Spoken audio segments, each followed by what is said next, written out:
It's Tuesday, the 13th of May. Welcome to the President's Daily Brief. I'm Mike Baker, your eyes and ears on the world stage. All right, let's get briefed. We'll start things off with a troubling new discovery. Satellite images and intelligence reports have revealed what appears to be a secret Iranian nuclear weapons facility, hidden in plain sight and potentially tied to long-range missile development. I'm shocked, I tell you, that there's gambling going on at Rick's. Later in the show, potential peace talks between Zelensky and Putin are on the horizon in Turkey, marking what could be the first face-to-face meeting since the war began. And President Trump signals, he may join the action during his Middle East swing.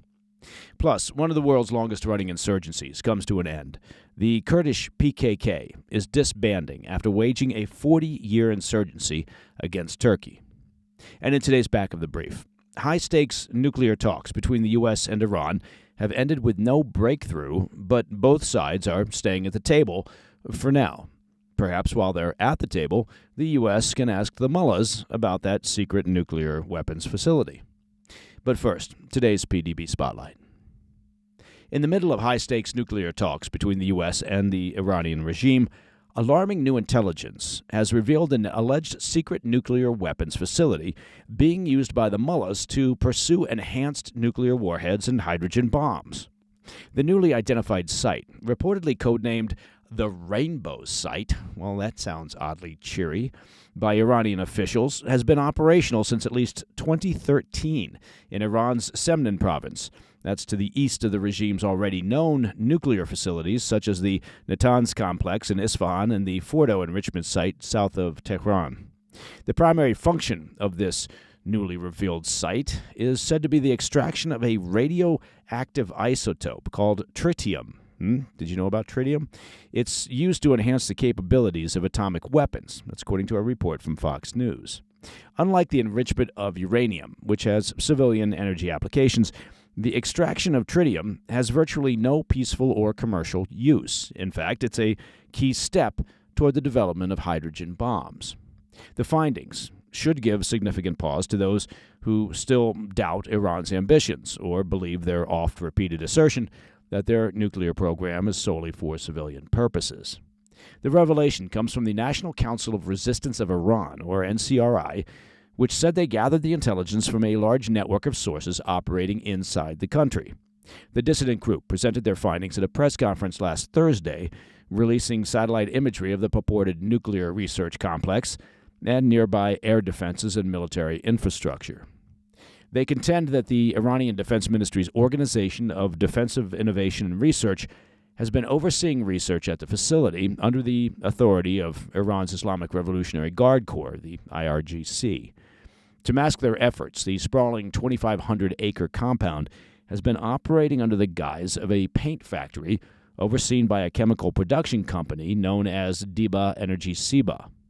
The NCRI has identified a total of 5 front companies linked to the site, all under the umbrella of a parent firm called the Petsar Group, which is chaired by a brigadier general in the IRGC that's been sanctioned for his links to Iran's missile program.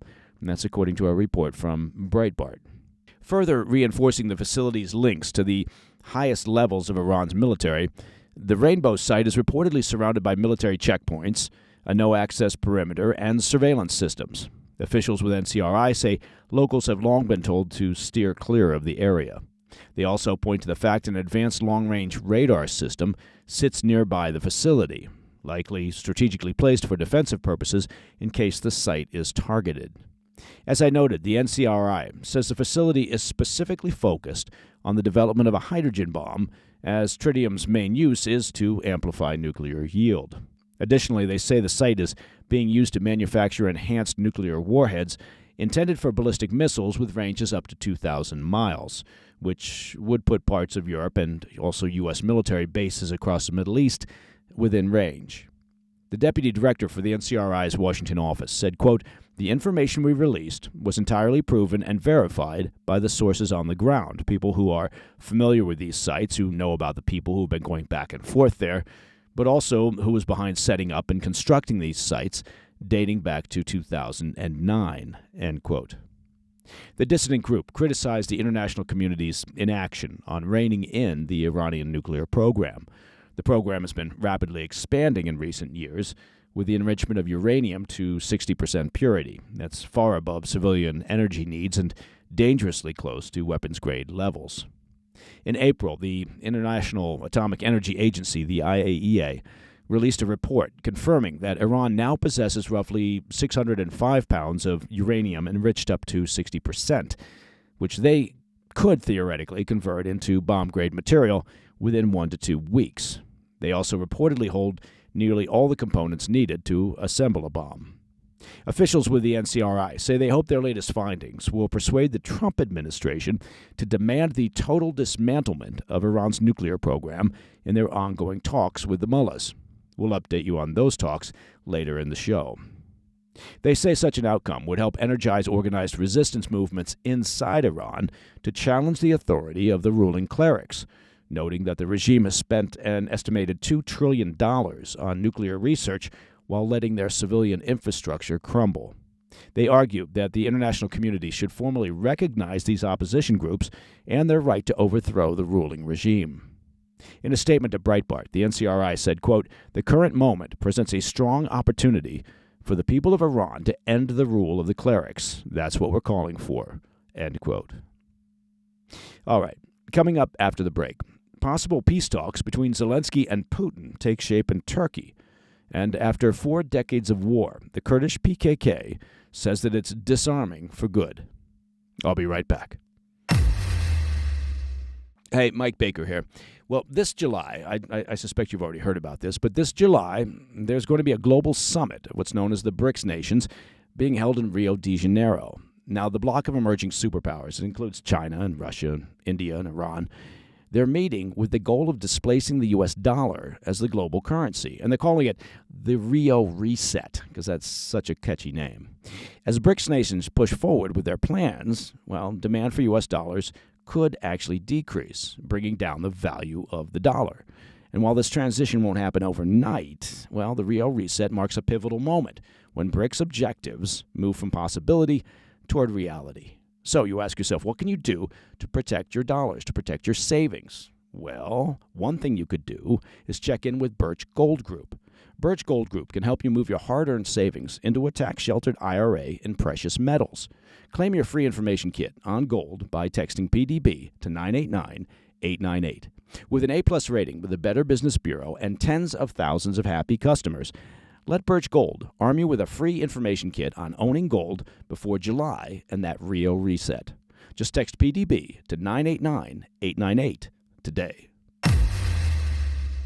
Welcome back to the PDB. Peace talks between Ukraine and Russia are now set to take place Thursday in Istanbul, but with a twist. Ukrainian President Zelensky will attend the negotiations in hopes of a face-to-face meeting with Russian leader Vladimir Putin. As we discussed on yesterday's PDB, the talks, which would be the first direct high-level negotiations since the war began, were pitched by Putin during a televised address on Sunday as a direct meeting between officials, not heads of state. The Russian leader said the session would take place, quote, without any preconditions and aim for what he called a, quote, durable peace. Zelensky responded with cautious optimism, calling the outreach a, quote, positive sign, but made clear Ukraine's participation hinged on a full Russian ceasefire. That condition has yet to be met. So, you ask, what changed? Well, according to both Ukrainian and American officials, it was a post from President Trump that shifted momentum. In a message on Truth Social, he urged Zelensky to take the deal, writing, quote, President Putin of Russia doesn't want to have a ceasefire agreement with Ukraine, but rather wants to meet on Thursday to negotiate a possible end to the bloodbath. Ukraine should agree to this immediately, end quote. Trump added that even if nothing comes of the meeting, it would at least clarify where each side stands and help his administration and European leaders calibrate next steps. Kyiv reportedly moved quickly. On Monday, Zelensky confirmed on X that he himself would attend the talks, saying, quote, I will be in Turkey. I hope the Russians will not evade this meeting. Moscow is now offering only vague signals. Kremlin mouthpiece Dmitry Peskov told reporters that Russia remains committed to, quote, a serious search for ways of a long-term peaceful settlement, but dodged questions about whether Putin would join Zelensky in person. He flatly stated, quote, "That's all. I've said everything I could about this story," refusing to elaborate. Now, if Putin does attend, it would mark the first in-person encounter between the two leaders since the 2019 Normandy format talks in Paris. Behind the scenes, Kyiv is bracing for every outcome. A senior Ukrainian official told the Kyiv Independent that they're preparing for the possibility that Putin stays away entirely and confirms Zelensky is still waiting on a formal response to Ukraine's central demand of a ceasefire. Supported by the U.S. and key European partners, Zelensky has called for a 30-day ceasefire to begin this week, which Moscow has dismissed as a, quote, ultimatum. And in a move that further raised the stakes, Trump himself floated the possibility of attending the Istanbul meeting. The president is currently on a high-profile investment tour across the Gulf states, aimed at attracting hundreds of billions of dollars in foreign capital. The commander-in-chief teased reporters, saying, quote, "I even thought about flying over. I'm not sure where I'll be on Thursday. I have so many meetings," leaving open the possibility, of course, of a drop-in on the talks. Oh, look who's coming to dinner. Zelensky welcomed the idea, posting on X, "Of course, all of us in Ukraine would appreciate it if President Trump could be there with us at this meeting in Turkey," end quote. All right, turning now to the Kurdistan Workers' Party, known as the PKK, a terror group that has fought a bloody insurgency against the Turkish state for more than 4 decades. Well, on Monday, the PKK announced that it will be laying down its arms and dissolving. The move comes months after the terror group's imprisoned founder, Abdullah Öcalan, called on his fighters to disarm. As our regular PDB listeners will remember, Öcalan declared in a February message that the terror group's armed struggle had outlived its purpose. Just a month later, the PKK declared a unilateral ceasefire, timed with political overtures from Ankara, hinting that parole for Öcalan might be on the table, but only if the group disbanded. On Monday, the terror group took the next step. In a statement echoing Öcalan's call, the PKK said it had, quote, carried the Kurdish issue to a level where it can be solved by democratic politics, end quote. At a Congress held last week in northern Iraq, its leadership voted to dissolve the organization entirely, announcing the termination of, quote, activities under the name of the PKK and urging Parliament in Ankara to play a role in the disarmament process. Now, for those less familiar with the terror group, the PKK began as a Marxist-Leninist secessionist movement back in the late 1970s, originally seeking an independent Kurdish state carved out of Turkey. Its tactics of suicide bombings and assassinations, guerrilla ambushes, earned it terror designations from not only Turkey, but the U.S. and the EU as well. Over time, the group shifted its demands from outright independence to greater autonomy and rights for Turkey's Kurdish minority. Its insurgency has killed more than 40,000 people. Now, what happens next remains uncertain. Öcalan remains in near-total isolation on an island in the Sea of Marmara, where he's been held since Turkish forces captured him back in 1999. Pro-Kurdish politicians are now calling on Ankara to either release him outright or lift his isolation so he can oversee the disarmament process. For Turkish President Erdogan, the PKK's dissolution is being cast as a crowning achievement. His supporters are touting it as a milestone that previous Turkish leaders failed to accomplish. Some analysts suggest that Erdogan may use the moment to expand his reach among Kurdish voters and pave the way for constitutional changes that would allow him to seek a third term as president. A spokesman for Erdogan's ruling Justice and Development Party called the PKK disbandment, quote, an important step in President Erdogan's vision for a terror-free Turkey. Now, beyond Turkey's borders, the terror group's dissolution could ripple across the region. Kurdish militias affiliated with or inspired by the PKK continue to operate in Syria and Iraq, many of them as key U.S. partners in the fight against ISIS. But Ankara considers these groups extensions of the PKK and has repeatedly targeted them with cross-border strikes.